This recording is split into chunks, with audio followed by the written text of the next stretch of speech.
Kim Woo-joo. In 2020, Kim Woo-joo reached the border with South Korea and didn't crawl, dig, or drive through it. He jumped. South Korean soldiers were stunned. A motion sensor went off near the DMZ, and when they arrived, there was no one in sight. 14 hours later, they found him inside the southern side of the zone, alive, unarmed, and asking for asylum. At first, they thought it had to be a mistake. The fences were over 10 feet tall. The ground was mined. The area was lined with sensors and guards. Then the man explained how he got through. He had once trained as a gymnast. He used his skills to leap over 2 tall barbed wire fences and land inside South Korean territory without being spotted by cameras or guards. Officials were skeptical, so they had him demonstrate. He jumped twice, clearing a similar height. His story checked out. Nobody had ever seen anything like it. Most defectors cross rivers or use brokers. Almost no one attempts the DMZ, and absolutely no one leaps over the fence. The case made headlines, not just for the escape, but for what came after. 2 years later, in 2022, surveillance cameras along the border picked up something strange. A person was crossing back into North Korea, in the same zone, the same area. It was him. South Korean authorities confirmed it was the same man. He had lived in the South for 2 years, worked low-paying jobs, and struggled to adjust. Then, without telling anyone, he vanished and jumped back across the same fence he had once escaped over. To this day, no one knows what happened to him. Escape from Camp 14. Shin was born inside Camp 14, one of North Korea's hidden prison camps. He didn't know what freedom was. He didn't know a world existed beyond the fence. The camp was built to make people disappear. Generations of families could be locked away for decades, sometimes for something a relative had done. From childhood, Shin worked in the fields, was punished for small mistakes, and was told that rules came before anything, even family. When he overheard his mother and brother talking about leaving, he reported them. It's what the camp taught him to do. They were taken away. He never saw them again.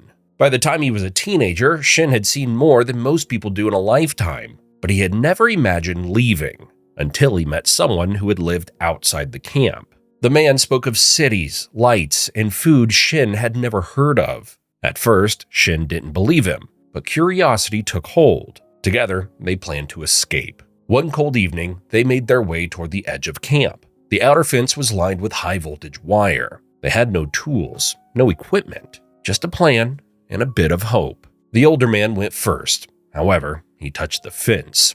Shin was left alone. He crawled over the fence using the man's body to shield himself from the electricity. His skin was burned and his leg was torn open, but he kept going. Once outside the fence, he had no idea where to run. He stole scraps of food, slept in fields, and moved from village to village. Injured and starving, he reached the northern border and slipped into China. From there, it took 3 months. He crossed multiple cities, relied on strangers, and risked being sent back every day. Eventually, he made it to South Korea. Shin is the only person known to be born inside a North Korean prison camp and escape. Pilot escape. It was 1953. The Korean War had just ended, but the borders were still tense. One morning, a lone MiG-15 jet appeared on South Korean radar. It was flying low, fast, and unannounced. No one knew what it was doing there. Then, it landed. The pilot climbed out, raised his hands, and said just one word: defection.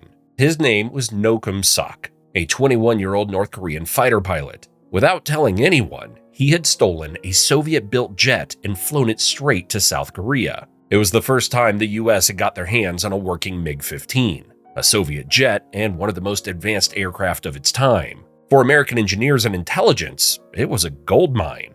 No's escape had been in the works for a while, at least in his mind. He hated the regime, hated the war, and hated always wondering if he'd be the next to disappear. But nobody defected from the Air Force. The odds of getting shot down by enemies or by your own side were nearly guaranteed. Still, he made a plan. He waited for a day when fewer patrols were in the air, took off from a North Korean airbase near the border, and pretended it was just another training flight. Then he headed south. In just under 20 minutes, he crossed the border, found a U.S. airbase near Seoul, and landed. No didn't know it at the time, but the U.S. had a standing offer, $100,000 to any pilot who delivered a MiG-15. He got the full reward, the equivalent of over $1 million today, and later moved to America.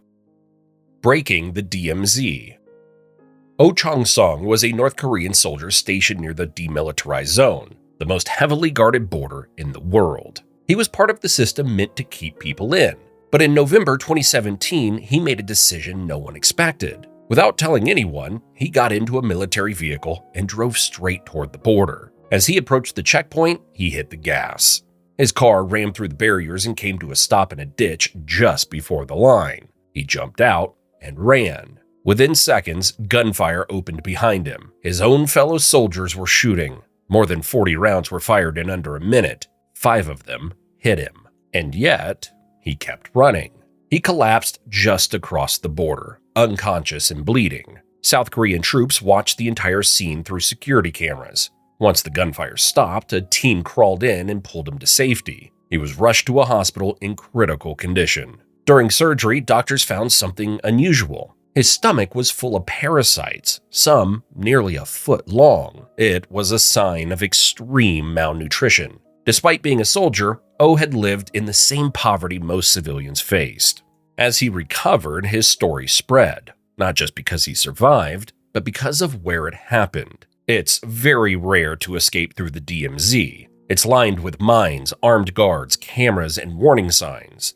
And yet, Oh had made it across. Shot 5 times, bleeding out, but alive. Later, he revealed he had no plan, no contact, no backup. He simply couldn't take it anymore. Yeonmi Park.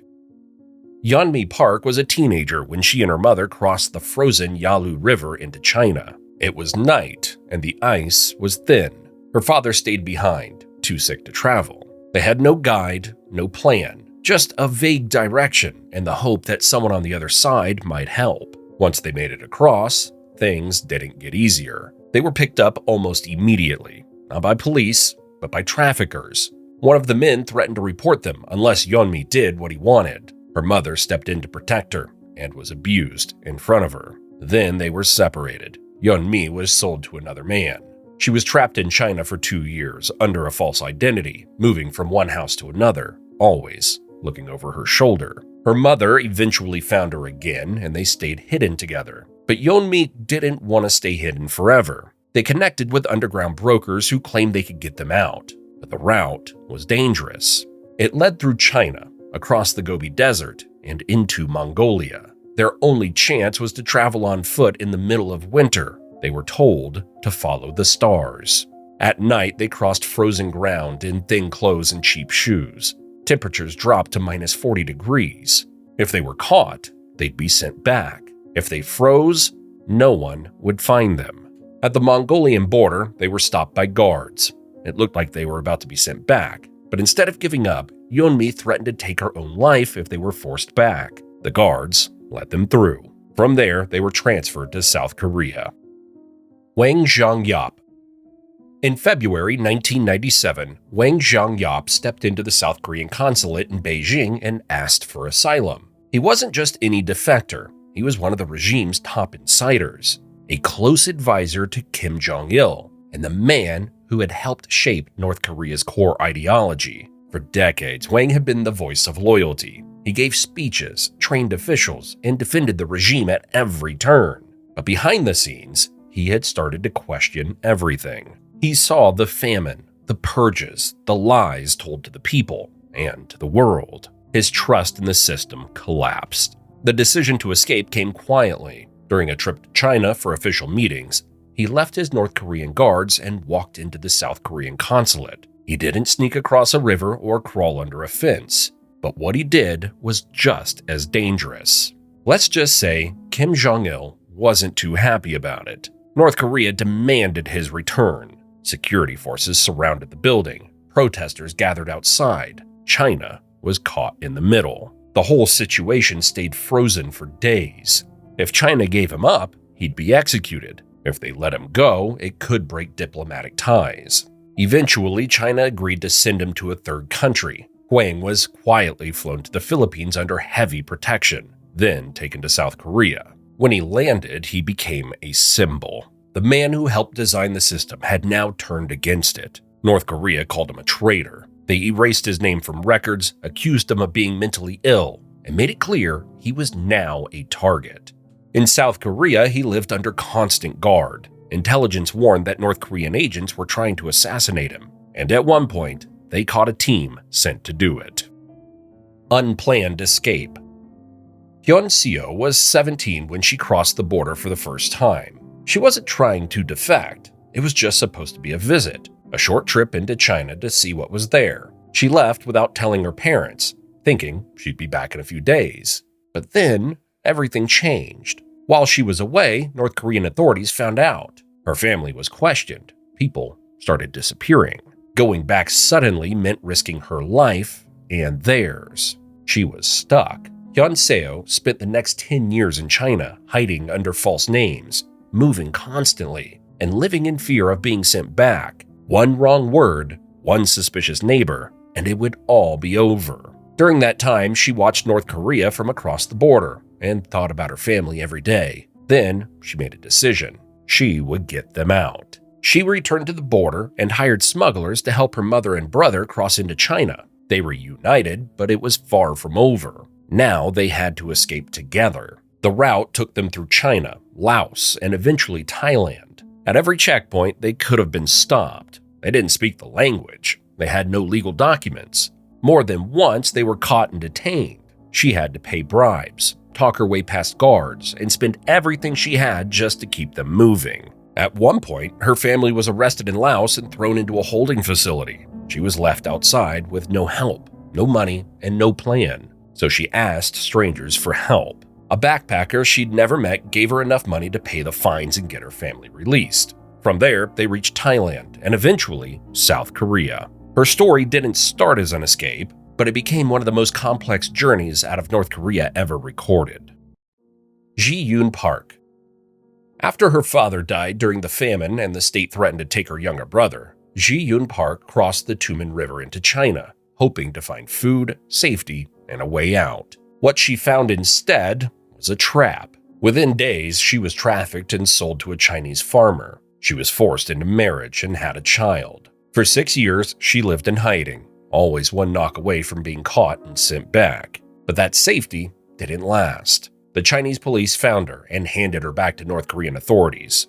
She was sent to a prison camp near the border. The conditions were brutal. Food was nearly non-existent and the prisoners were treated like animals. She got sick, badly. The guards thought she wouldn't make it, so they let her go. Dumped back in her hometown, weak and starving, she knew she wouldn't survive a second time. But she refused to give up. In 2004, she crossed the border again, this time with her son. They relied on underground brokers to guide them through China. Every step was dangerous. Getting caught meant prison, or worse. They moved mostly at night, crossing rivers, hiding in trucks, and staying with strangers who risked their lives to help them. From China, they made it to Laos, then to Thailand. Finally, after years of running, they reached South Korea. Most don't survive one escape. She survived 2. Under the Watch. In 2013, Harry's family was forced to flee.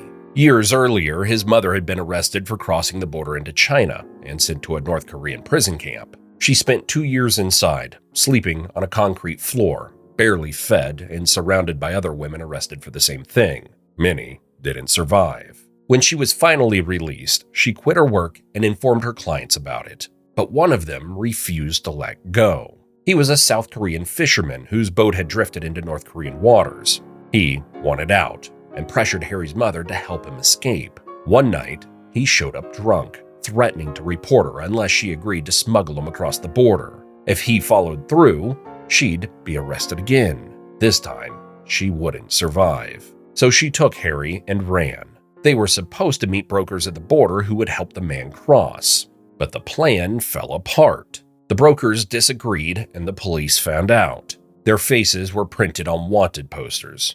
Going home was no longer an option. They had to flee with the man, right then and there. They crossed the river into China under the cover of night. Armed soldiers were everywhere. If caught, Harry's mother faced a lifetime in prison, but somehow they made it to the other side. They waited for days in the mountains. When no help came, they crawled into a village at night and found a woman who introduced them to a new broker. The man was eventually picked up by South Korean officials. Harry and his mother went to find his sister, who was living in China. After reconnecting, they made the journey south, crossing China, then Southeast Asia. Every leg of the trip was a risk, but eventually they reached Thailand, and from there they were taken to South Korea. Eunju Kim's 9-year journey. Eunju's mother crossed the Tumen River first. She planned to find help in China and then bring her children over. But when Eunju and her younger brother finally made the crossing, there was no one waiting. They were completely alone. Then things got worse. Her brother vanished, taken by someone she never saw again. Eunju searched, begged, and asked around, but no one helped. She had no ID, no money, and no way to file a report. She was just a teenager, trapped in a country that didn't want her. To survive, she worked in strangers' homes, cleaning, cooking, and babysitting in exchange for a place to sleep. Sometimes she ate, sometimes she didn't. Sometimes she slept on floors and other times in storage rooms. Every knock on the door brought the same fear. This is it. I'm being sent back. For years, she lived like that, never using her real name, never telling her real story. Eventually, she connected with a broker who offered her a way out. Through China, then into Laos, and eventually Thailand. It would cost money she didn't have and involve people she didn't trust, but she said yes. It wasn't quick or smooth. She was detained in Laos, locked up in a holding facility with no idea what would happen next. Then she was moved again, another detention center, more waiting. Days turned into weeks, weeks into months. No answers, no updates, just the constant fear that she'd be sent back. Back in North Korea, her family assumed she was dead. Her name was removed from records. For 9 years, she disappeared. Until she didn't. One day, without warning, Eunju was told she'd been approved for resettlement. With help from the South Korean embassy, she was issued travel documents and placed on a flight. She had no idea what was waiting on the other side, only that she'd survived what most don't. It took 9 years, but she made it to South Korea. Did you know that many conspiracy theories turned out to be true? Check out the video you now see on the screen. Thanks for watching.